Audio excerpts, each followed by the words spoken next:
तो कैसे हो मेरे दोस्तों। मैं आशा करता हूँ शानदार तरीके से आप लोग अपनी लाइफ को एंजॉय कर रहे हो, अपनी सेहत, फैमिली और पढ़ाई का ध्यान काफी अच्छे से रख रहे हो।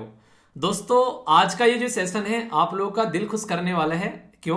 क्योंकि आप लोगों को बिल्कुल ये सेशन जो है मेरे दिल से आप लोगों के दिल तक पहुंचने वाला है और दिल से दिल की बात जो है वो अक्सर खुश कर देती है। बस आप लोगों को अगर इससे खुश होना है और अगर आप लोगों को इसको एंजॉय करना है तो एक छोटा सा काम आप लोगों को करना है। जैसे ही आप लोगों को स्क्रीन पर कोई क्वेश्चन दिखाई देगा, उसको आप लोगों को वीडियो को पॉज करना है, क्वेश्चन को अटेम्प्ट करना है और उसके बाद में जो मैं एक्सप्लेन करूंगा तब आप लोगों को उस क्वेश्चन का आंसर जो है वो देखना है। इससे दो चीजें हो जाएंगी।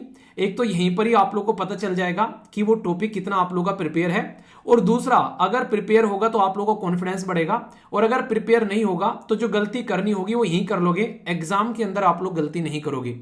तो ये सबसे शानदार तरीका होता है अपने आप को सही तरीके से प्रैक्टिस करने का। और क्वेश्चन गिनते हुए चलेगा, टोटल कितने क्वेश्चन हम लोग इस वीडियो के अंदर में डिस्कस करेंगे, और फिर वीडियो के एंड में अपना स्कोर जरूर लिखेगा। इससे मुझे भी तसल्ली रहेगी कि हाँ आप लोगों ने पार्टिसिपेट किया अच्छे से। तो वीडियो कंप्लीट होने के बाद में अपना स्कोर कमेंट बॉक्स में हर एक बच्चे को लिखना है। तो आशा करता हूं कि आप लोगों को ये वीडियो पसंद आएगी, अच्छे से एंजॉय करेंगे। तो आइए आज का सेशन स्टार्ट करते हैं। I am Veer, welcome to study lover family. यहां पर आप लोगों को एक कंट्री दिखाई देगी जिस कंट्री का नाम है जॉर्डन। तो अगर वो कंट्री आप लोगों को दिखाई दे रही है तो आप लोग यहां पर उसको देख सकते हैं। ये कहां घुस गए?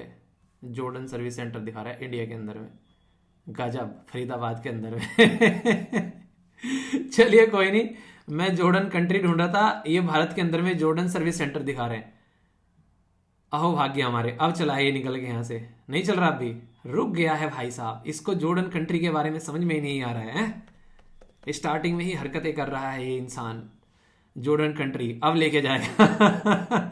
ये एग्जैक्ट कंट्री आप लोगों को जॉर्डन दिखाई दे रही है यहाँ पर। तो ये जो जॉर्डन कंट्री है ये मैप के अंदर में आप लोग देख पा रहे हैं। अब इसी से रिलेटेड आप लोगों का क्वेश्चन है। अब आप लोग क्वेश्चन का आंसर देना है। बोला है कि कौन सी कंट्री है जो जॉर्डन के साथ में बॉर्डर शेयर करती है। ये है सऊदी अरेबिया, इराक, सीरिया या फिर इजिप्ट। तो आप लोगों के हिसाब से सही आंसर क्या है? ए में बोला गया है 1 2 3, बी में बोला गया है 2 3 4, सी में बोला गया 1 3 4 और डी में बोला गया ऑल ऑफ द अबोव। तो अगर आप लोगों को मैप में थोड़ा सा भी आइडिया है और जॉर्डन को आप लोगों ने कभी देखा है तो इस क्वेश्चन का आंसर आप लोग दीजिए। जैसे ही क्वेश्चन आप लोगों को दिखता है, मैं हमेशा कहता हूं हमेशा पहले आप लोगों को वीडियो को पॉज कर लेना है, क्वेश्चन को अटेम्प्ट करना है, उसके बाद में आंसर देखना है, ठीक है। एग्जैक्ट लोकेशन जॉर्डन की है और यहां से एग्जाम में कई बार क्वेश्चन आप लोग ये पूछे जा चुके हैं। रीजन है इजराइल और पैलेस्तीन की लड़ाई। ये आपस में इस एरिया में लड़ते हुए नजर आते हैं और यहां पर डेड सी भी आप लोगों को देखने को मिलता है। नीचे आओगे तो यहां पर गल्फ ऑफ अकाबा हो गया और इसी के ऊपर है गोलान हाइट, जो कि कहने के लिए तो सीरिया का पार्ट है, पर लेकिन आज की डेट में इजराइल ने अपने पिंजरे में बंद करके रख रखा है इसको, यानी कि इजराइल के कंट्रोल में है। तो जॉर्डन का बॉर्डर कौन कौन सी कंट्री यहां पर टच कर रही है? तो अगर आप लोग ध्यान से देखोगे मैंने ऑप्शन में क्या क्या आप लोगों को बताया है। तो मैंने ऑप्शन में आप लोगों को बताया सऊदी अरेबिया, इराक और सीरिया। तो आप लोग यहां पर देख सकते हैं ये हो गया सऊदी अरेबिया, ठीक है। यहां पर आप लोगों को दिखाई दे रहा है इराक और यहां पर सीरिया। एक कंट्री का नाम है इसमें इजिप्ट। तो इजिप्ट अगर आप लोग ध्यान से देखोगे तो इजिप्ट जो है वो यहां पर इसके साथ में बॉर्डर टच नहीं कर रहा है। यहां से आप लोग इसको कनेक्ट करके देख सकते हैं। तो क्वेश्चन का आंसर क्या हो गया? क्वेश्चन का आंसर हो गया यहां पर ए। तो इस तरीके से आप लोग को हर एक क्वेश्चन को अटेम्प्ट करना है। तो यहां पर इससे आप लोग को काफी कुछ सीखने को मिलेगा और अच्छे से आप लोग चीजों को अंडरस्टैंड कर पाओगे। तो आशा करता हूं कि आप लोगों ने इसको अच्छे से अटेम्प्ट किया और जिस किसी ने सही आंसर दिया पीठ थपथपा लेना, और जिस किसी का आंसर जो है वो सही नहीं था उसको सीखने को मिला तो एक बार और मैप में जाकर अच्छे से जॉर्डन को देखिएगा। जापान के अंदर में एक लोकेशन है जिसका नाम है सिंकाकू। तो यहां पर आप लोग को ये सिंकाकू बे और सिंकाकू आइलैंड देखने को मिलेगा। तो ये रिसेंटली अभी काफी ज्यादा न्यूज में था। तो कल को चलकर क्वेश्चन पूछा जा सकता है कि भाई किसकी वजह से यहां पर न्यूज में था, क्योंकि ये जापान और चाइना के बीच में एक लड़ाई का रीजन रहता है। तो इसके बारे में क्वेश्चन है आप लोगों के सामने, तो इसको आप लोग अटेम्प्ट करना है। पहली स्टेटमेंट में बोला गया कि सिंकाकू जो आइलैंड है ये लोकेटेड है साउथ चाइना सी के अंदर में। दूसरी स्टेटमेंट में बोला गया कि आइलैंड करेंटली जापान के द्वारा कंट्रोल किया जाता है 1972 से। एक बात और बता दूं, जब भी क्वेश्चन आप लोग अटेम्प्ट करते हो हमेशा मैं आप लोग कहता हूं कि सबसे पहले क्वेश्चन पढ़ा करो और सीधा यहां जाया करो कि करेक्ट पूछा गया या फिर इनकरेक्ट, वरना आता आता क्वेश्चन भी आप लोग गलत कर आओगे। तो सही आंसर क्या है उसको यहां पर बात करते हैं। आइए एक बार मैप में देख लेते हैं। पहले आप लोग अटेम्प्ट कर लो। यहां पे ऊपर हो गया जापान, इसके जस्ट नीचे आप लोगों को यहां पर देखने को मिलेगा ये है सिंकाकू आइलैंड, और यहां पर आप लोगों को चाइना दिखाई दे रहा है। पर लेकिन एग्जैक्ट लोकेशन अगर आप लोग इसकी यहां पर देखोगे तो आप लोगों को यहां पर इसकी एग्जैक्ट लोकेशन दिखाई देगी, ये है यहां पर। तो यह है सिंकाकू आइलैंड, या फिर इसको यहां पर एक दूसरे नाम से भी बुलाया जाता है जिसको दायुदो आइलैंड के नाम से जानते हैं। तो अलग अलग जो भी इसके ऊपर में अपनी दादागिरी दिखाता है इस लोकेशन के ऊपर में, वो इसको अपने नाम से पुकारने की कोशिश करता है। एग्जैक्ट लोकेशन जो आप लोग यहां पर देख पा रहे हैं, तो यहां पर ऊपर अगर थोड़ा सा आप लोगों ने देखा इसको, तो ऊपर आप लोगों को यहां पर ईस्ट चाइना सी दिखाई दे रहा है ऊपरली साइड में यहां पर, ठीक है। तो ऊपर ईस्ट चाइना सी हो गया, और नीचे जब आप लोग यहां पर आओगे तो साउथ चाइना सी देखने को मिलेगा ये नीचे। तो यहां पर आप लोगों को ये साउथ चाइना सी देखने को मिल रहा है, यहां पर ये हो गया एग्जैक्ट नीचे। तो यहां पर कोई बोल रहा है इसको कि ये साउथ चाइना सी में है, तो साउथ चाइना सी में नहीं है, ये आप लोग को ईस्ट चाइना सी में देखने को मिलेगा। तो अब आप लोग क्वेश्चन को अटेम्प्ट कर सकते हैं कि सही स्टेटमेंट क्या है। जी हाँ, ये पर्टिकुलर आइलैंड जो है वो जापान के कंट्रोल में है, पर चाइना भी इस पर अपना हक जमाने की कोशिश करता है। जैसे चाइना की बदतमीजी अरुणाचल प्रदेश के अंदर में अपना हक जमाने की कोशिश करते हैं, ऐसे ही अलग अलग देशों को ये परेशान करते हुए नजर आते हैं। तो सिंकाकू जापान के कंट्रोल में है 1972 से, और ये साउथ चाइना सी में नहीं है। एग्जैक्ट लोकेशन मैंने आप लोगों को दिखा दी, ईस्ट चाइना सी में आप लोगों को देखने को मिलेगा। आइए अब चलते हैं एक कंट्री के पास में जो कि आप लोगों को देखने को मिलेगी यहां पर ऑस्ट्रेलिया। ऑस्ट्रेलिया को आप लोग मैप में प्रॉपर देख पा रहे हैं, एग्जैक्ट लोकेशन आप लोगों को यहां पर ऑस्ट्रेलिया की नजर आ गई, भारत के जस्ट नीचे देखने को मिलेगा। ऑस्ट्रेलिया से रिलेटेड यहां पर जो क्वेश्चन है ये है एक पर्टिकुलर रीफ के बारे में जिसका नाम है यहां पर निंगालू रीफ। तो यहां पर निंगालू रीफ के बारे में ये बात बोली गई है कि ये निंगालू रीफ ऑस्ट्रेलिया की फ्रिंज कोरल रीफ लोकेटेड है वेस्टर्न ऑस्ट्रेलिया के अंदर में कोस्टल लाइन पे। ये जो रीफ है इसको यूनेस्को की वर्ल्ड हेरिटेज साइट का पार्ट भी बताया गया है, और साथ ही साथ में ये नेंगोली जो रीफ है ये प्राइमरली सपोर्ट करती है only tropical marine system, does not include temperate species. तो ये स्टेटमेंट यहां पर इसके अंदर में दी गई है। अगर आप लोग लोकेशन देखेंगे तो सबसे पहले आप लोग को यहां पर ये नजर आएगा, इस लोकेशन के बारे में बात की जा रही है। अब आप लोग के मन में यार हो गया ये रीफ क्या होता है। तो रीफ जो वर्ड है यहां पर ये इस्तेमाल किया जाता है, मान लो ये जैसे कि हमारा देश हो गया यहां पर, तो हमारे देश के पास में बिल्कुल इस तरीके से चिपकी हुई इस तरीके से यहां पर ये सतह आप लोगों को देखने को मिलेगी, रॉक की लाइन या फिर प्लांट्स की लाइन, जो कि आधी पानी के अंदर और आधी पानी के बाहर। तो यहां पर इसको आप लोग नॉर्मली रीफ का नाम दे देते हो, तो ये एक तरीके से कनेक्ट कर सकते हैं। आप लोगों ने सुना होगा यहां पर ग्रेट बैरियर रीफ, इसको फ्रिंज बोला गया, इसको बैरियर बोला गया। बैरियर रीफ का मतलब आप लोगों को देखने को मिलेगा जो मेन लैंड के साथ में कनेक्टेड नहीं है, तो यहां पर ये मेन लैंड के साथ में चिपकी हुई है, तो इसको फ्रिंज बोल देते हैं, उसको बैरियर रीफ बोलते हैं।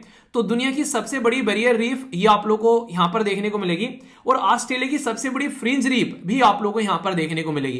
पर इसमें आप लोगों को यहां पर दोनों तरीके की स्पीसीज देखने को मिल जाती है, जिसको आप लोग ट्रॉपिकल भी बोलते हैं और टेम्परेट भी बोलते हैं। और इसके पीछे का रीजन क्या है, ऑस्ट्रेलिया जो है आप लोगों को देखने को मिलेगा एग्जैक्ट लोकेशन, तो यहां पर आप लोगों को इसके अंदर से ट्रॉपिक ऑफ कैप्रिकॉर्न गुजरती हुई नजर आती है। तो इसलिए यहां पर आप लोग को ऊपर वाला ट्रॉपिकल एरिया और नीचे वाला टेम्परेट एरिया दोनों के दोनों एरिया इसके अंदर में यहां पर नजर आ जाते हैं। तो यहां पर इसीलिए ये शब्द भी आप लोगों को देखने को मिला।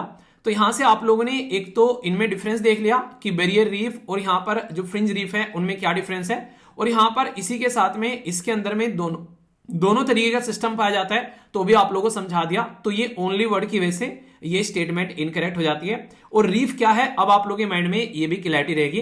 तो आंसर इसका इस हिसाब से अगर देखोगे तो ए आंसर आप लोगों को देखने को मिलेगा। कई बार ऐसे क्वेश्चन बन जाते हैं जो हम लोग को कंफ्यूज कर देते हैं। कोई रिवर फेमस तो होती है किसी और देश के लिए, पर लेकिन ओरिजिनेट कहीं और से हो रही होती है। ऐसी एक रिवर है जिसको बोलते हैं एल्बे रिवर। तो एल्बे रिवर जो है ये यहां पर कहां से ओरिजिनेट हो रही है, पहला बोला गया अल्प्स माउंटेन, दूसरा बोला गया क्रोकोनो से, यहां पर ये है बेसिकली चेक रिपब्लिक के अंदर में। नेक्स्ट यहां पर स्केवेंडियन जो यहां पर माउंटेन है नॉर्वे के अंदर में, और यहां पर टाट्रा जो माउंटेन है पोलैंड के अंदर में। तो सबसे इंटरेस्टिंग बात तो ये है, एक तो आप लोग को रिवर का पता चल जाएगा, और इसी के बहाने आप लोगों को ये पता चल जाएगा कि ये माउंटेन जो है ये किस किस देश के अंदर में है। तो जब आप लोग कोई क्वेश्चन को देखा करो तो दोनों तरीके से उसको देख लिया करो कि इस क्वेश्चन का आंसर क्या होगा, और साथ ही साथ में इससे रिलेटेड क्या कोई और क्वेश्चन भी बन सकता है, क्योंकि एग्जामिनर इसी तरीके से अपना दिमाग चलाता है जब उसको क्वेश्चन बनाने होते हैं। और आप लोगों ने ये चीजें देखी भी होगी, जो रेगुलर करंट अफेयर की वीडियो आती है द हिंदू डिस्कशन, उसमें मैंने आप लोगों को क्वेश्चन भी दिखाया था कि यूपीएससी जो क्वेश्चन पूछ चुकी है वही क्वेश्चन कैसे स्टेट पीसीएस पूछ रहा है, और दूसरे एग्जाम भी उसी को घुमाकर स्टेटमेंट कैसे क्वेश्चन निकाल देते हैं। तो यहां पर हो सकता है ये क्वेश्चन ऐसे पूछा जा रहा है, पर आगे आप लोग को अल्प्स माउंटेन, इसी के साथ में क्रोकोनोसे, और नेक्स्ट यहां पर स्केवेंडियन और टेट्रा ये मिलाकर दे देंगे। बताओ कौन कौन से देश के अंदर में है। तो दो क्वेश्चन इसी क्वेश्चन से आप लोग निकल जाएंगे इमीडिएटली। तो एग्जैक्ट लोकेशन कहां पर है, तो ये आप लोगों को देखने को मिलेगा। एग्जैक्ट लोकेशन यहां से ये होकर गुजरती है, ये एल्ब रिवर, और जाती है ऐसे। फिर जर्मनी में इसका सबसे बड़ा पोर्शन देखने को मिलता है, जिसकी वजह से ये फेमस है, क्योंकि जर्मनी के अंदर में है कंप्लीटली, और नॉर्थ सी में जाकर गिर जाती है ये रिवर। तो कहने के लिए तो ये यहां पर कहां से है, ये जर्मनी से काफी जाता है, बहती हुई नजर आती है, पर लेकिन रियलिटी में कहां से ओरिजिनेट हो रही है, तो चेक रिपब्लिक के यहां से ओरिजिनेट हो रही है। ये आप लोगों को ध्यान रखना है, जिसको बोलते हैं क्रोकोनोसे। क्रोकोनोसे ये माउंटेन है जो कि यहां पर आप लोग देखते हैं, और इसको यहां पर सुडेटन भी बोलते हैं। कल को सुडेटन लिखा हुआ मिल जाए तो ये भी हल्का सा याद रख सकते हैं। और बाकी ये तो पॉइंट आप लोगों को मैंने बता दिए। तो एग्जैक्ट ये इस तरीके से बहती हुई आप लोगों को देखने को मिलेगी, निकलती हुई यहां से नजर आती है। तो ये आप लोगों को बिल्कुल क्लियर रहेगा अब माइंड में। एक डिफेंस एक्सरसाइज है जिसका नाम है इक्वेरेंट एक्सरसाइज। एक्सरसाइज आजकल काफी इंपॉर्टेंट हो जा रही है, क्योंकि वैसे ही कई सारे देशों के बीच में आपस में लड़ाई चलती रहती है, तो कई बार क्वेश्चन बनने के चांसेस आप लोगों के हो जाते हैं। तो इक्वेरेंट एक्सरसाइज जो है ये बोला गया है कि इंडिया और श्रीलंका के बीच में है। दूसरी स्टेटमेंट है यहां पर कि एक्सरसाइज काउंटर टेररिज्म ऑपरेशन, यानी कि जो टेररिज्म है, आतंकवाद है, उसको रोकने का भी काम करती है। और यहां पर कहीं पर ह्यूमैनिटेरियन मदद की जरूरत पड़े, कहीं को सुनामी आ जाए, कहीं को कल को चलकर साइक्लोन आ जाए, तो उसके लिए भी सपोर्ट प्रोवाइड कराते हैं। नेक्स्ट बोला गया कि ऑल्टरनेटिवली कंडक्ट की जाती है इंडिया और मालदीव के अंदर में। तो अब आप लोग कंफ्यूजन हो जाएगा कि एक्सरसाइज इंडिया और श्रीलंका के बीच में है या फिर इंडिया और मालदीव के बीच में है। तो अगर आप लोगों को ये कंफ्यूजन होगा, तो इसीलिए क्वेश्चन इस तरीके का बनाया गया कि आप लोगों को ये कंफ्यूजन रहे कि भाई है किसके बीच में, क्योंकि दोनों देश एक ही पास में आप लोगों को देखने को मिलेंगे। यहां पर आप लोग देख पा रहे हैं ये हो गया श्रीलंका, और यहां पर देख पा रहे हैं ये हो गया मालदीव। तो अगर आप लोग दोनों के बीच में ज्यादा कंफ्यूजन रहते हैं, तो ऐसे क्वेश्चन आप लोग के एग्जाम में टपकने के चांसेस हो जाते हैं। तो ये एक्सरसाइज है इंडिया और मालदीव के बीच में। तो आंसर एग्जैक्ट आप लोग को यहां पर देखने को मिलेगा, और मालदीव की लोकेशन आप लोगों को एग्जैक्ट दिखाई दे रही है यहां पर, तो इसके बारे में आप लोग ध्यान रख सकते हैं। और यहां पर भी मैंने आप लोगों को दिखा दिया है। तो इंडिया के जस्ट नीचे, श्रीलंका के जस्ट बराबर में, और खासकर हमारे देश का जो यहां पर आप लोगों को पोर्शन देखने को मिलेगा, इसका नाम क्या है, जो हमारे आइलैंड है यहां पर इस साइड में, उनका नाम आप लोग बताइए कमेंट बॉक्स में। अब इस क्वेश्चन को आप लोग दो तरीके से देख सकते हैं। एक तो यहां पर जीआई टैग के बारे में बात की जा रही है, एक पर्टिकुलर प्रोडक्ट के बारे में, और दूसरा लोकेशन भी इंपॉर्टेंट हो जाती है, क्योंकि उसी के नाम से इस प्रोडक्ट का नाम है। और बात की जा रही है संतरे के बारे में। अच्छा, हमारे देश के अंदर में संतरे किस एरिया के फेमस है, क्या आप लोगों को पता है? तो यहां पर एक संतरे के बारे में बात की जा रही है, बड़ा ही एक तरीके से, नहीं, जो खट्टा जो संतरा जो होता है, खासकर उसको देखकर नॉर्मली मुंह में पानी आ जाता है। तो यहां पर वैसे भी इसके अंदर भी पानी भरा रहता है। तो दार्जिलिंग मंदारिन ऑरेंज के बारे में बात की जा रही है। तो दार्जिलिंग मैंडारिन ऑरेंज कहां के हैं? तो ये तो आप लोगों को समझ में आ गया कि भाई दार्जिलिंग के हैं। तो अगर आप लोग को ये नहीं पता कि दार्जिलिंग की लोकेशन क्या है, तो फिर आप लोग कंफ्यूजन में आ जाओगे। और सबसे पहला हमारे देश के अंदर में जीआई टैग किसी प्रोडक्ट को दिया गया था, ज्योग्राफिकल इंडिकेशन, जिसको भौगोलिक संकेतक बोलते हैं, वो किस पर्टिकुलर प्रोडक्ट को दिया गया था? तो वो भी दार्जिलिंग की टी को था। तो हमारे देश के अंदर में जो वेस्ट बंगाल है यहाँ पर, इसके यहाँ पर जस्ट नीचे जब आप लोग देखोगे, ये ऊपर हो गया सिक्किम, सिक्किम के जस्ट नीचे वाला जो पोर्शन होता है यहाँ पर, इसको आप लोग दार्जिलिंग बोलते हो। तो ये इतना बेहतरीन एरिया है कि यहां पर अपने ही तरीके की एक अलग ही जलवायु पाई जाती है, जिसकी वजह से यहां पर ये एक अलग तरीके के संतरे आप लोगों को देखने को मिलते हैं कि जैसी जलवायु चाहिए ऐसी जलवायु यहां पर आप लोगों को देखने को मिलेगी। कैसा टेम्परेचर, कैसा रेनफॉल चाहिए, तो उसके लिए यहां पर बिल्कुल सटीक कंडीशन है। पहली स्टेटमेंट ये बोला गया। दूसरा, इसको जीआई का टैग दिया जा चुका है हमारे देश के अंदर में, और खासकर ये जो पर्टिकुलर प्रोडक्ट है, ये थर्ड जीआई टैग प्रोडक्ट है दार्जिलिंग से। दार्जिलिंग की टी बता दी, दार्जिलिंग का ऑरेंज बता दिया। क्या तीसरा भी कोई प्रोडक्ट है दार्जिलिंग से? तो आप लोगों को बताना है। लोकल भाषा में इसको संताला, यानी कि जैसे नहीं हम लोग संतरा बोल देते हैं, तो संताला बोल देते हैं नॉर्मली इसको लोकल भाषा में। और यहां पर ये काफी इंपॉर्टेंट है, खासकर जो उस एरिया में जो लोग रहते हैं उनकी रोजी रोटी का काम करता है, क्योंकि कोई चीज फेमस होती है और उसको जीआई टैग का दर्जा भी अगर मिल जाता है तो बड़ा ही इंपॉर्टेंट यहां पर हो जाता है। तो सही आंसर क्या है? 1 2 2 3 1 3। तो यहां पर जो इसका आंसर आप लोगों को देखने को मिलेगा, ये निकल कर आएगा डी आंसर। तो ये काफी इंटरेस्टिंग है, कोई कंफ्यूजन नहीं होना चाहिए। तो दार्जिलिंग के बारे में भी हम लोगों ने बातें कर ली कि कहां पर लोकेटेड है, संतरे के बारे में बात कर ली, जीआई टैग इसको ऑलरेडी मिल चुका है यहां पर। अब होमवर्क क्या है आप लोगों के लिए? 2 प्रोडक्ट मैंने बता दिए, तीसरा प्रोडक्ट क्या है जो दार्जिलिंग से फेमस है, जिसको जीआई टैग का दर्जा मिला हुआ है, वो प्रोडक्ट आप लोगों को सर्च करना है और कमेंट बॉक्स में उसका आंसर लिखना है, ठीक है? ये क्वेश्चन नहीं होगा, इस टॉपिक से मैं आप लोगों के 2 क्वेश्चन डिस्कस करूंगा। एक ऑलरेडी एग्जाम में पूछा जा चुका है, उससे टफ क्वेश्चन यहां पर दे रखा है। एग्जाम में जो क्वेश्चन पूछा गया वो आसान था, तो ये आप लोग समझ सकते हैं कि यहां पर जो क्वेश्चन प्रैक्टिस किए जाते हैं वो थोड़े टफ होते हैं एज कंपेयर टू एग्जाम में जो क्वेश्चन बनता है वो आसान बनता है। जैसे यहां पर क्वेश्चन पूछा गया कि गल्फ कोऑपरेशन काउंसिल का कौन मेंबर नहीं है, यहां पर ईरान, सऊदी अरेबिया, ओमन या फिर कुवैत। पर लेकिन यहां पर क्वेश्चन क्या है, गल्फ कोऑपरेशन काउंसिल के सारे मेंबर जो हैं वो मोनार्क हैं। मोनार्क मतलब या तो वहां पर शासन राजा का है या फिर रानी का है, वहां पर इलेक्टेड मेंबर आप लोगों को नहीं देखने को मिलते हैं। दूसरा, इसका हेडक्वार्टर आप लोगों को रियाद सऊदी अरेबिया के अंदर में देखने को मिलेगा। तो आप लोगों के हिसाब से सही आंसर क्या है, only one, only two, both या फिर none of the above, A B C या फिर डी में से सही आंसर बताइए। और दूसरे क्वेश्चन का भी आंसर आप लोगों को साथ में देना है कि ईरान, सऊदी अरेबिया, ओमन या फिर कुवैत। तो सही आंसर क्या है कि कौन सा मेंबर गल्फ कोऑपरेशन काउंसिल का मेंबर नहीं है। तो ईरान में आप लोगों को लेकर चलते हैं कि एग्जैक्ट लोकेशन आप लोगों को यहां पर ईरान की देखने को मिलेगी कि ईरान एग्जैक्टली कहां पर आप लोगों को यहां पर नजर आएगा। तो यहां पर जब आप लोग इसको देखोगे, यहां से आप लोग थोड़ा सा इधर को खिसकोगे तो ये आप लोग को देखने को मिलेगा ऊपर जाकर ईरान। तो एग्जैक्ट लोकेशन यहां पर हो गई ईरान की। पर लेकिन अगर यहां पर आप लोग देखोगे तो सऊदी अरेबिया, यूएई, ओमन, कतर, बहरीन और कुवैत, तो यहां पर ईरान ये आप लोग को नजर आएगा। तो इसके अंदर में पहले क्वेश्चन का तो आंसर हो गया ए कि ईरान इसका पार्ट नहीं है। दूसरे क्वेश्चन का आंसर आप लोग को देखने को मिलेगा कि इसका हेडक्वार्टर रियाद सऊदी अरेबिया के अंदर ही है, पर लेकिन सारे के सारे मेंबर जो हैं वो मोनार्क नहीं है। ऐसा है क्या, यहां पर सारे के सारे राजा रजवाड़े हैं, ये मुस्लिम कंट्री है। तो याद रखना, इसको लेकर कोई कंफ्यूजन नहीं होना चाहिए। और नीचे थोड़े से आओगे तो आप लोगों को यहां पर ये सऊदी अरेबिया भी देखने को मिल जाएगा। एग्जैक्ट ये सऊदी अरेबिया है आप लोगों के सामने। तो ये रहा, रियाद इसकी कैपिटल हो गई और इसी रियाद के अंदर में आप लोगों को ये हेडक्वार्टर देखने को मिलेगा। तो सही आंसर क्या हो गया, यहां पर आंसर हो गया इसका सी। तो अच्छे से आप लोगों को सारी चीजें इस तरीके से दिखाता हुआ चल रहा हूं ताकि माइंड में छप जाए, कोई भी डाउट आप लोगों को नहीं होना चाहिए। फिर एक नदी है जिसका नाम है डेन्यूब, और ये जो पर्टिकुलर रिवर है ये यहां पर आप लोगों के लिए इससे रिलेटेड क्वेश्चन है, काफी फेमस रिवर है ये यहां पर, तो इसके बारे में पता होना चाहिए। बोला जा रहा है कि ये रिवर ओरिजिनेट होती है जर्मनी से और यहां पर ब्लैक फॉरेस्ट है। केक खाया आप लोगों ने ब्लैक फॉरेस्ट, किसको पसंद है यहाँ पर, जो बेसिकली चॉकलेटी जो केक होता है यहाँ पर, या किसको वनीला जो फ्लेवर है वो पसंद है, बताना अपना फेवरेट केक कौन सा है। तो यहाँ पर आप लोगों को ये ओरिजिनेट होती है, यहाँ से नजर आती है और फाइनली जाकर जो खाली होती है, जो गिरती है उसको ड्रेन बोलते हैं, ये जाकर गिरती है ब्लैक सी के अंदर में, ठीक है। और वहां पर एक डेल्टा बनाती हुई नजर आती है, जैसे ब्रह्मपुत्रा डेल्टा आप लोगों को देखने को मिलता है। ये कहां पर है बताओ। इसी के साथ में ये जो रिवर है यहाँ पर, ये बोला गया कि ये अकेली रिवर है जो सेंट्रल एशिया जो यहां पर आप लोगों को होती नजर आती है और does not enter into the eastern European country. तो यहां पर जहां पर भी ओनली आ जाए, नोट आ जाए, थोड़े से सतर्क आप लोगों को हो जाना चाहिए। तो सबसे पहले अगर आप लोगों को यहां पर लोकेशन देखनी है कि क्या ये कहां पर जाकर गिरती है, तो यहां से आप लोग देखो ये पर्टिकुलर जो है जर्मनी, तो जर्मनी के अंदर में जहां से ओरिजिनेट होती है इसको बोलते हैं ब्लैक फॉरेस्ट वाला एरिया।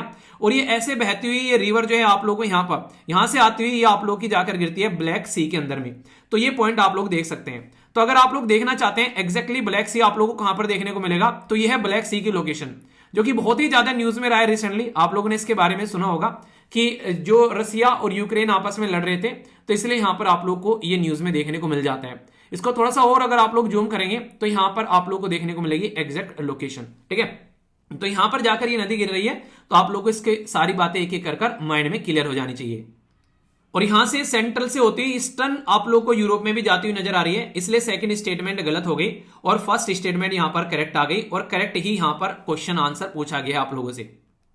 अब आते हैं अपने देश के अंदर में एक रिवर न्यूज में थी यहां पर जिसका नाम था पजियार रिवर। तो पजियार रिवर कहां पर लोकेटेड है, कहां से ओरिजिनेट होती है, तो एक ही क्वेश्चन में सारा का सारा इसका फंडा जो है वो क्लियर हो जाएगा।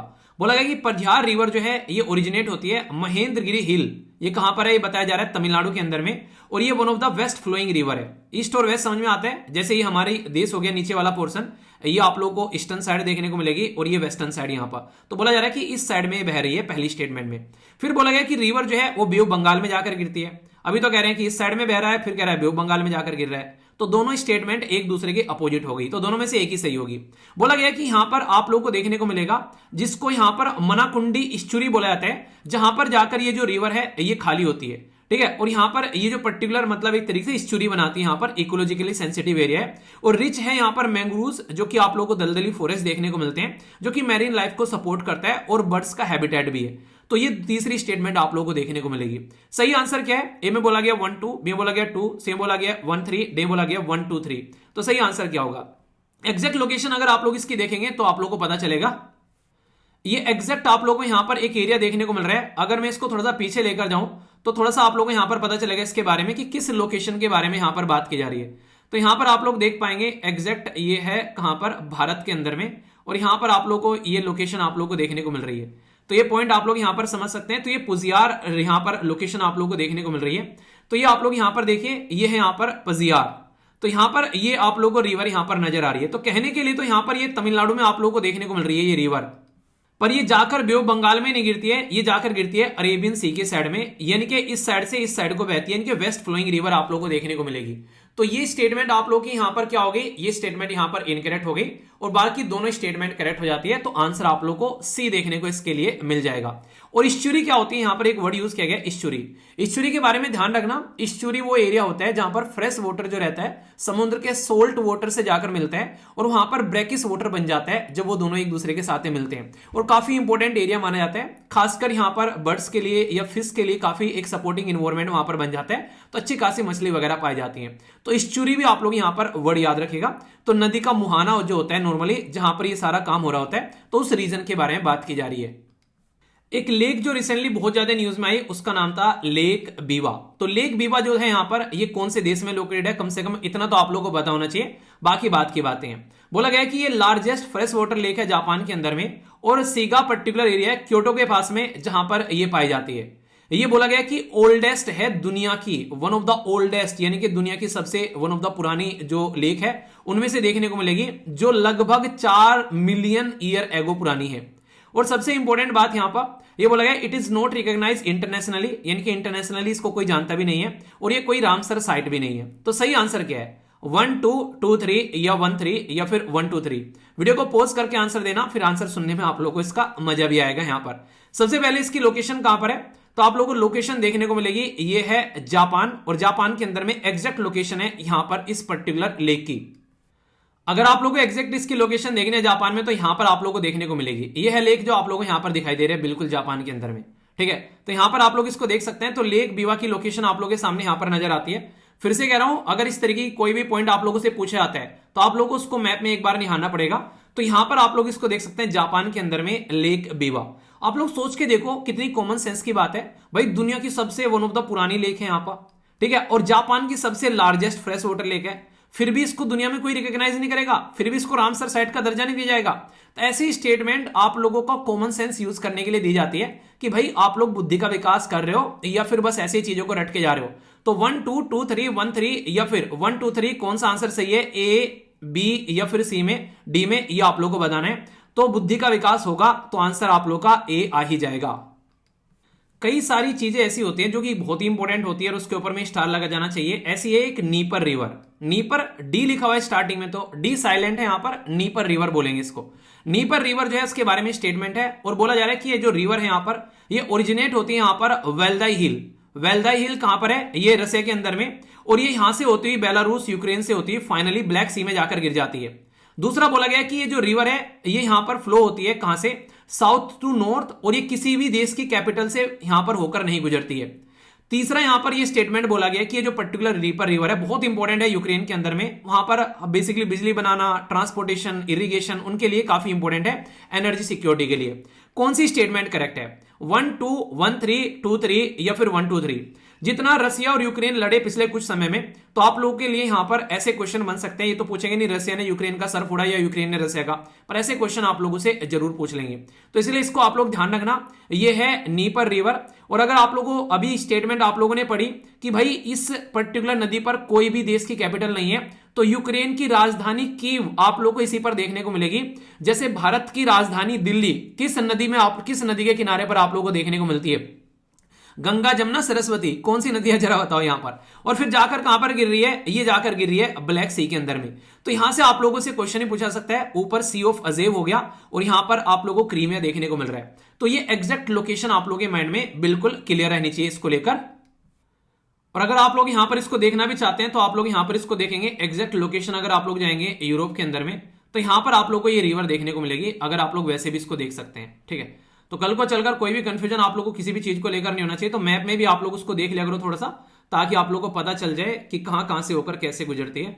तो यहां पर ये सेकंड स्टेटमेंट बिल्कुल इनकरेक्ट हो जाती है और आंसर इसका बी हो जाता है। बाकी दोनों स्टेटमेंट बिल्कुल सही है। अब यहां पर यह भी याद रखना, कल को पूछ ले कि वोल्दई की जो पहाड़ियां हैं, हिल है, वो कहां पर है, वो रसिया के अंदर में है और वहीं से ये ओरिजिनेट होती है। और यूक्रेन के लिए काफी इंपॉर्टेंट है क्योंकि मैक्सिमम पोर्शन आप लोग इसका यूक्रेन के अंदर आप लोगों को फैला हुआ इसका नजर आ जाएगा, इसलिए यूक्रेन में ये काफी बड़ा रोल प्ले करती हुई नजर आती है। और ये बहती है नॉर्थ टू साउथ, ना कि साउथ टू नॉर्थ। तो ये भी स्टेटमेंट यहां पर इनकरेक्ट हो गई। तो दोनों ही पार्ट इनकरेक्ट है, कैपिटल से भी होकर गुजरती है कीव से, और यहां पर डायरेक्शन भी अपोजिट लिख दी है। यहां पर आप लोगों ने सुना होगा ऑर्डर, यहां पर वो वाला ऑर्डर नहीं है, यहां पर बात की जा रही है एक रिवर के बारे में जिसका नाम ODER या ODRA, कोई भी लिखा हुआ मिल जाए, कंफ्यूज नहीं होना है। बोला जा रहा है कि ये जो पर्टिकुलर रिवर है, ये यहां पर रिवर ओरिजिनेट होती है चेक रिपब्लिक से, और यहां पर ये पोलैंड और जर्मनी से होकर आप लोगों को गुजरती नजर आती है। ऑर्डर रिवर है, यहां पर ये बोला जा रहा है कि नॉर्थ सी के अंदर में जाकर गिरती है थ्रू पोलैंड और जर्मनी। सही आंसर क्या है? 1, 2, बोथ या फिर नन। तो क्वेश्चन का आंसर आप लोग दीजिए, फिर अच्छे से समझ में आएगा। एग्जैक्ट लोकेशन अगर आप लोग इस रिवर की देखोगे तो आप लोगों को यहां पर नजर आ जाएगा, ये रिवर है यहां पर, ये यहां से ओरिजिनेट हो रही है, पोलैंड से होती है यहां पर जर्मनी, और यहां पर पोलैंड के लिए एक नेचुरल बॉर्डर बनाती है और फिर आकर जाकर बाल्टिक सी में गिर जाती है। आप लोग यहां पर भी देख सकते हैं, ये रिवर हो गई यहां पर, ये बाल्टिक सी हो गए यहां पर। तो यहां से निकलती है चेक रिपब्लिक से, होती हुई नेचुरल बॉर्डर बनाती है, बाल्टिक सी में जाकर स्वाहा कर लेती है, वहां पर गोते लगाती है। तो इसलिए अगर आप लोग ध्यान से देखोगे तो यहां पर ये बोला जा रहा है कि नॉर्थ सी में जाकर गिरती है ये पर्टिकुलर जो नदी है। तो नॉर्थ सी में जाकर नहीं गिरती है, ये बाल्टी भरने जाती है भाई बाल्टिक सी के अंदर में, ये ध्यान रखना। पर जिस किसी को यहां पर नॉर्थ सी भी देखना है तो नॉर्थ सी आप लोग यहां पर देख सकते हैं, एग्जैक्ट लोकेशन कहां पर है, तो यहां पर ये हो गया नॉर्थ सी। तो यहां पर ये हो गया नॉर्थ सी, और यहां पर बराबर में देखने को मिलता है बाल्टिक सी। ठीक है, तो दोनों को लेकर कंफ्यूज मत हो जाना यहां पर कि भाई एग्जैक्ट लोकेशन कहां कहां पर है। तो दोनों मैप आप लोगों के माइंड में थोड़े से क्लियर हो जाना चाहिए, कल को चलकर अगर कोई दूसरे के बारे में क्वेश्चन पूछ ले तो पता होना चाहिए। नेक्स्ट यहां पर बात की जा रही है वोल्वो बस के बारे में। वोल्वो बस नहीं है, वोल्गा रिवर है। ठीक है, तो वोल्गा रिवर यहां पर ये बोला जा रहा है कि वोल्गा रिवर ये रिवर ड्रेन होती है इनटू कैस्पियन सी, तो कैस्पियन सी में जाकर गुजरती है। तो यहां पर इसके बारे में ध्यान रखना, जो कि यहां पर एक तरीके से जो एक ऐसा एरिया माना जाता है कि अगर आप लोग देखोगे कि दुनिया का एक सबसे बड़ा लेक के तरीके से भी उसको हम लोग देखते हुए नजर आते हैं। और कोई यहां पर बात की जा रही है कि ये कनेक्टेड एनी वर्ल्ड ओशन की, दुनिया के किसी वर्ल्ड ओशन से कनेक्टेड नहीं है, तो सी में जाकर गिरती है। दूसरा बोला गया यहां पर ये जो रिवर है ये यूरोप से साथ में बॉर्डर शेयर करती हुई रसिया, कजाकिस्तान और जॉर्जिया के अंदर में बहती हुई निकलती है। कौन सी स्टेटमेंट करेक्ट है? 1, 2, बोथ या फिर नन। अभी आप लोगों ने यहां पर ये वाली रिवर देखी, अभी बात की जा रही है इस वाली रिवर के बारे में। पोर्शन है रसिया, यहां से अगर आप लोगों को इस रिवर को देखना है तो होती हुई जाती है, और यहां पर नीचे कैस्पियन सी के अंदर में जाकर ये गिर जाती है। कैस्पियन सी को अगर एग्जैक्टली लोकेशन देखना चाहते हैं तो यहां पर आप लोगों को देखने को मिल जाएगा। तो इसके बारे में आप लोग ध्यान रखना, एग्जैक्ट लोकेशन आप लोगों को इधर ब्लैक सी हो गया, ब्लैक सी के साइड में कैस्पियन सी भी आप लोगों को दिखा दिया। तो सारे के सारे माइंड में क्लैरिटी होनी चाहिए, एक एक चीज जो है वो कई बार आप लोगों को दिख जाएगी तो फिर याद रखोगे। तो ये एंटायरली रसिया में ही चलती है भाई, ये ऐसा नहीं कि कई सारे देशों के साथ में अपना यारी रखती है। तो यहां पर ये वन मैन आर्मी है, अपना अकेले ही चलना पसंद करती है। चाइना और ताइवान की लड़ाई आप लोगों ने सुनी होगी कि भाई साहब ताइवान को चाइना अपने कंट्रोल में लेना चाहता है, तो इसकी वजह से कई बार न्यूज में देखने को मिल जाता है। एग्जैक्ट लोकेशन ताइवान की भी आप लोगों को पता होनी चाहिए, आप लोगों के माइंड में क्लैरिटी रहेगी। ये है चाइना, यहां पर आप लोगों को ताइवान देखने को मिल रहा है। इधर आओगे तो साउथ चाइना सी होगा, और इधर आओगे तो फिलीपीन आप लोगों को देखने को मिलेगा। यहीं पर आप लोगों को रियोक्यू आइलैंड जापान जो बेसिकली यहां पर आप लोगों को देखने को मिलता है। तो कई बार ये पोर्शन भी आप लोगों से पूछ ले आते हैं। फिलीपीन सी जो है यहां पर, जिसमें चाइना अपना दबदबा दिखाता है और इसके साथ भी अपने सर मारता फिरता है। तो चाइना आज की डेट में बहुत सारे देशों के साथ में अपनी चोंच लड़ाता घूमता है। अब इसके बारे में क्या क्वेश्चन है, यहां पर ताइवान के बारे में बोला जा रहा है कि ताइवान जो था जापान के कंट्रोल में था यहां पर पुराने टाइम से। अगर आप लोग देखोगे तो यहां पर ये 1895 की ट्रीटी थी, जिसको यहां पर सिमोनोसेटी, तो यहां पर ये सिमोनोसेटी ट्रीटी एक तरीके से देखने को मिली थी। तो यहां पर ये ताइवान जापान के कंट्रोल में था, पर लेकिन जैसे ही वर्ल्ड वॉर में जापान हारा तो चाइना के कंट्रोल में आ गए यहां पर। और उस टाइम पर यहां पर इनके जो पर्सन थे वो यहां पर पीछे हटे, क्विंग मितांग। तो यहां पर उसके चलते ये एडमिनिस्ट्रेटिव एंटायरली ये एक सेपरेट एरिया बना दिया गया ताइवान। और फिर आज की डेट में चाइना जो है इसको अपने कंट्रोल में दिखाने की कोशिश करता है वन चाइना पॉलिसी के तहत में, कि भाई चाइना का ही पार्ट है। पर ताइवान आज के डेट में सेल्फ रूल्ड इंडिपेंडेंट एरिया है। तो ये बात की गई है, और इसकी राजधानी है ताइपेई। तो यहां पर कौन सी स्टेटमेंट करेक्ट है? ओनली 3, ऑल 4, ओनली 2 या ओनली 1? आप लोगों के हिसाब से क्या लगता है, क्या आंसर सही होगा? वैसे ये जो पर्टिकुलर क्वेश्चन है ये दोनों ही तरीके से पूछा जा सकता है, इस तरीके से भी आप लोगों से यहां पर, क्योंकि कई बार चाइना जापान की लड़ाई चलती रहती है। तो आंसर तो हो गया इसका बी, यानी कि सारी की सारी सही है। पर लेकिन ज्यादा इंपॉर्टेंट है लोकेशन के पॉइंट ऑफ व्यू से। तो इसलिए लोकेशन को ध्यान में रखते हुए आप लोग जरूर याद रखिएगा। एग्जैक्ट अगर कोई ताइवान के बारे में बात करें तो कहां पर लोकेटेड है, तो ये पोजीशन आप लोगों को यहां पर ध्यान रखनी है। इसके बीच में अगर आप लोग थोड़ा सा इसको और जूम करके देखेंगे तो आप लोगों को यहां पर ये स्टेट ऑफ ताइवान भी दिख जाएगा।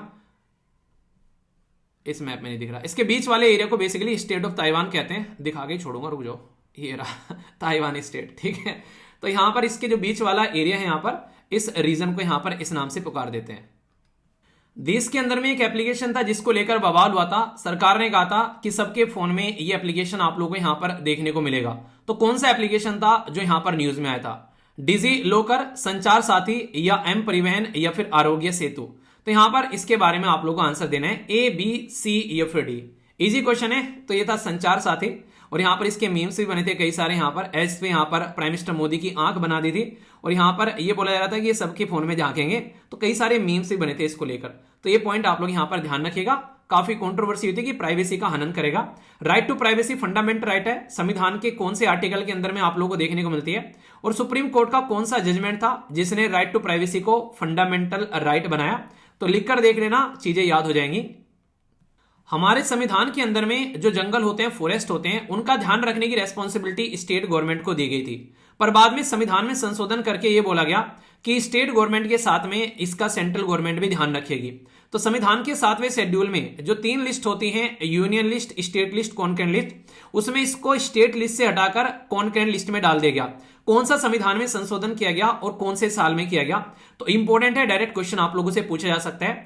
38, 42, 46 या फिर 86, ए, बी, सी या फिर डी सही आंसर क्या है? तो ध्यान रखना है यहां पर, यह कॉन्स्टिट्यूशन अमेंडमेंट था, 42nd कॉन्स्टिट्यूशन अमेंडमेंट। और 1976 में यह कॉन्स्टिट्यूशन अमेंडमेंट आप लोगों को देखने को मिला। 2026 में इस कॉन्स्टिट्यूशन अमेंडमेंट को 50 साल पूरे आप लोग के हुए। तो यहां पर इसलिए भी आप लोगों से क्वेश्चन इसके बारे में पूछा जा सकता है। तो इसलिए इसको आप लोग याद रख के चलिएगा। ये इस तरीके टॉपिक आप लोगों के लिए लंबे समय तक आप लोगों को पता होना चाहिए। करंट अफेयर कई बार आप लोग के इनडायरेक्ट वे में कई जगह से क्वेश्चन आप लोग के अंदाजा लगा के दे देगा, जो कि न्यूज में होंगे। बीएलओ की पोस्ट जितनी न्यूज में रही थी, शायद ही कभी इतनी न्यूज में रही होगी। कंट्रोवर्सी होगी, सुप्रीम कोर्ट को पार्टिसिपेशन करना पड़ गया, जिसको बोलते हैं बूथ लेवल ऑफिसर। इसके बारे में 4 स्टेटमेंट है। कौन सी स्टेटमेंट करेक्ट है ये बताना है। बोला गया कि एक फुल टाइम इंप्लॉय होता है इलेक्शन कमीशन का। दूसरा, घर घर जाकर ये वेरिफिकेशन करता है इलेक्ट्रोल यानी कि मतदाता सूची को, यानी कि जिसका नाम इलेक्ट्रोल रोल में है वो सही है या फिर गलत है। तीसरा, ये पोस्ट पहली बार इंट्रोड्यूस की गई देश में 2006 में representation of the people act 1950 से। ओनली टीचर इसके अंदर में काम करते हैं एज ए बीएलओ के तौर पर। कौन सी स्टेटमेंट करेक्ट है? 1, 2, 3 या फिर ऑल 4? अगर आप लोगों ने ध्यान से डिस्कशन सुना होगा, बहुत ही तसल्ली में सारी चीजें मैंने डिस्कस की थी। तो ध्यान रखना, बीएलओ कोई फुल टाइम इंप्लॉय नहीं होता है, क्योंकि ये हमेशा नहीं काम चलता है। ये time to time basically election commission of India इस काम को करते हैं, ना कि रेगुलरली। तो पहली स्टेटमेंट यहां पर गलत होगी। और इसके अंदर में टीचर नहीं रहते हैं भाई साहब, पूरा का पूरा लोकल स्टाफ आप लोगों को काम करता हुआ नजर आता है इसके अंदर में। तो इसमें सारा का सारा जो भी स्टेट गवर्नमेंट को लगता है कि भाई साहब फटाफट कंप्लीट करना है, तो सबको लगा देते हैं इसके अंदर में। पहली बार 2006 में आया ये, और यहां पर घर घर जाकर ये काम करता है। और इलेक्शन कमीशन ऑफ इंडिया का रिप्रेजेंटेटिव होता है ये एक तरीके से। और इलेक्शन कमीशन ऑफ इंडिया इसको बेसिकली आर्टिकल 324 के तहत में पावर मिलती है। और representation of the people act 1950 के हिसाब से इलेक्शन कमीशन ऑफ इंडिया इनको यहां पर इस्तेमाल करते हुए नजर आते हैं। तो कौन सी स्टेटमेंट करेक्ट हो गई यहां पर? तो बी आंसर आप लोगों का सही हो गया। एलोरा की गुफाएं आप लोगों से पूछा जा सकता है। एलोरा केव कई बार न्यूज में आ जाती है, काफी फेमस भी है। तो हमारे देश के अंदर में कहां पर पाई जाती है, कौन से राज्य में, पहले तो आप लोगों को यह बताना है। दूसरा, यहां पर इसके बारे में बात की जा रही है। इसके अंदर में कैलाश टेम्पल आप लोगों को देखने को मिलता है, जो कि यहां पर एक मोनोलिथिक रॉक है, यानी कि एक चट्टान से काटकर उस टेम्पल को निकाला गया। ये किनके द्वारा? राष्ट्रकूटाच शासक के द्वारा। दूसरा, बोला गया कि ये एलोरा जो केव है यहां पर, इसमें आप लोग को जो जैन से रिलेटेड जो चीजें देखने को मिलेगी वो दिगंबर ट्रेडिशन के साथ में कनेक्टेड होती हैं, जो कि आप लोग यहां पर समझ सकते हैं। इसके बारे में पूछा जा सकता है, ठीक है। तो जो आप लोगों को यहां पर यानी कि जैनिज्म से रिलेटेड भी चीजें देखने को मिलती हैं। कौन सी स्टेटमेंट करेक्ट है? 1, 2, बोथ या फिर नन? तो सही आंसर क्या है? ए, बी, सी या फिर डी? सबसे पहले इसके बारे में ध्यान रखना, ये बड़ी खूबसूरत सी आप लोगों को स्ट्रक्चर देखने को मिल रही है। अगर ध्यान से देखोगे तो पत्थरों को काट काट कर यहां पर इसको बनाया गया है, ना कि कहीं से पत्थरों को लाकर जोड़कर। और इसमें 3 धर्म आप लोगों को समाहित देखने को मिलेंगे, हिंदुज्म, बुद्धिस्ट और जैनिज्म, तो तीन धर्म की चीजें आप लोगों को यहां पर देखने को मिल जाती हैं। उनसे रिलेटेड अलग अलग केव आप लोगों को देखने को मिल जाएगी। और जो यहां पर कैलाश टेम्पल है ये इसीलिए फेमस है क्योंकि अकेली चट्टान से काटकर पूरा का पूरा मंदिर निकाल दिया गया, तो इसकी वजह से यहां पर ये काफी फेमस भी माना जाता है। तो इसके अंदर में यहां पर याद रखना ये एक तरीके से अलग अलग रिलीजन का एक सिंगल लोकेशन है, इसकी वजह से भी इसके बारे में क्वेश्चन आप लोग के बन जाते हैं। सही आंसर यहां पर आप लोग का सी देखने को मिल गया है। किस राज्य में है, इस क्वेश्चन का आंसर आप लोगों को कमेंट बॉक्स में देना है। इतना तो मेरा हक बनता है ना पूछने का है। याद रखना महाराष्ट्र के अंदर में है ये, महाराष्ट्र में है, औरंगाबाद के पास में आप लोगों को देखने को मिलेगा, जो कि एग्जैक्ट लोकेशन है। किस किसने देखा है इनको ये बताइएगा कमेंट बॉक्स में आंसर। आप लोगों ने कई बार सुना होगा एमजी नरेगा जो है वो काफी न्यूज में रहता है, तो कल को चलकर एमजी नरेगा के बारे में तो डायरेक्ट क्वेश्चन ना पूछे आप लोगों से, वो पूछ लेंगे भाई राइट टू वर्क जो है वो कौन से आर्टिकल के अंदर में आता है, directive principle of state policy, राज्य की नीति के निर्देशक तत्व के अंदर में। तो ये आप लोगों को यहां पर पता होना चाहिए। तो हमारे संविधान के अंदर में आर्टिकल 21, 41, 14 या फिर यहां पर 39A इसके अंदर में आप लोगों को देखने को मिलेगा। तो ये सही आंसर क्या है आप लोगों के हिसाब से। याद रखना हमारे देश के अंदर में राइट टू वर्क के बारे में बात करते हैं तो संविधान के अंदर में ये आप लोगों को पार्ट 4 के अंदर में देखने को मिलेगा, directive principle of state policy यानी कि राज्य की नीति के निर्देशक तत्व। तो इसके अंदर में जो आर्टिकल 36 से लेके आर्टिकल 51 तक है उसमें आर्टिकल नंबर आप लोगों को कौन सा देखने को मिलेगा, 41 आर्टिकल है जो राइट टू वर्क के बारे में बात करता है। तो ये क्वेश्चन आप लोगों से पूछा जा सकता है। वैसे आर्टिकल 39A किसके बारे में है और 21 क्या है किसके बारे में और 14 किसके बारे में है, ये कमेंट बॉक्स में आप लोगों को लिखना है। ट्राइबल कम्युनिटी के लिए एक बहुत ही बेहतरीन स्कीम जो कि आप लोगों से डायरेक्ट क्वेश्चन बनाएगी यहां पर, स्कीम का नाम है पीएम जनमन। तो जनमन की फुल फॉर्म आप लोग लिखिएगा पहले और फिर क्वेश्चन भी आप लोगों को समझ में आएगा। यहां पर बात की जा रही है प्रधानमंत्री जनमन स्कीम जो है ये शेड्यूल्ड ट्राइब के लिए अक्रॉस द इंडिया आप लोगों को देखने को मिलती है, बिना कोई डिफरेंस क्रिएट किए हुए पर्टिकुलरली वनरेबल ट्राइबल कम्युनिटी और non particularly vulnerable tribal community यानी कि दोनों के लिए, यानी कि ट्राइबल कम्युनिटी को एक समान देखती है ये स्कीम। ये यहां पर घर, एजुकेशन, हेल्थ और उनको जॉब प्रोवाइड कराने का काम करती है। और साथ ही साथ में ये स्पेसिफिक अगर आप लोग देखोगे यहां पर डिजिटल और फाइनेंशियल इंक्लूजन का भी बात करती है ट्राइबल कम्युनिटी के लिए। कौन सी स्टेटमेंट करेक्ट है, 2, 3, 1, 2, 1, 3 या फिर 1, 2, 3? सही आंसर क्या है आप लोगों के हिसाब से, तो आंसर दीजिएगा वीडियो को पॉज करके। सही आंसर देखने को मिलेगा मिनिस्ट्री ऑफ ट्राइबल अफेयर। ध्यान रखना इसकी स्कीम है यहां पर और स्कीम का नाम है प्रधानमंत्री जन, आप लोग देखने को मिलेगा यहां पर बेसिकली जनजातीय आदिवासी न्याय महाअभियान। तो ये पर्टिकुलरली आप लोग को जो ट्राइबल कम्युनिटी है पीवीटीसी उनके लिए आप लोग को देखने को मिलती है, जिसको पर्टिकुलरली वनरेबल ट्राइबल ग्रुप आप लोग बोलते हो, यानी कि जो ट्राइबल कम्युनिटी है आदिवासी है उनमें पिछड़ा हुआ आदिवासी ग्रुप इसको आप लोग बोल सकते हैं। ये ग्रुप जो है देबर कमीशन के द्वारा बनाया गया था हमारे देश के अंदर में, और यहां पर उस टाइम पर टोटल ट्राइबल कम्युनिटी हमारे देश के अंदर में 705 है आज के डेट में, पर लेकिन इसमें से जो पर्टिकुलरली वनरेबल ट्राइबल कम्युनिटी है 0 गायब कर देना तो यहां पर 75 आप लोगों को देखने को मिलेगी। सबसे ज्यादा ट्राइबल कम्युनिटी जो पर्टिकुलरली वनरेबल है यहां पर, ये आप लोगों को उड़ीसा राज्य के अंदर में देखने को मिल जाएगी। तो अगर आप लोग उड़ीसा से भी आते हैं तो भी इसके बारे में ध्यान रखना। तो ये ऐसा नहीं कि सारे ट्राइबल कम्युनिटी के लिए यहां पर ये बकायदा डिफरेंस क्रिएट करती है दोनों ट्राइबल कम्युनिटी के अंदर में, और ये पर्टिकुलरली वनरेबल ट्राइबल कम्युनिटी की स्कीम है, ना कि सारी ट्राइबल कम्युनिटी की स्कीम है। तो आंसर क्या हो गया, आंसर यहां पर इसका ए हो गया। फर्स्ट स्टेटमेंट इनकरेक्ट हो जाती है यहां पर।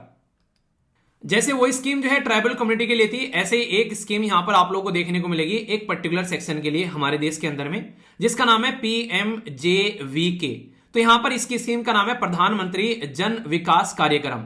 तो बोला गया कि ये सेंट्रल स्पॉन्सर्ड स्कीम है, यानी कि सेंटर और स्टेट गवर्नमेंट दोनों मिलकर काम करेगी और मिनिस्ट्री ऑफ माइनॉरिटी के अंडर में आप लोगों को देखने को मिलती है।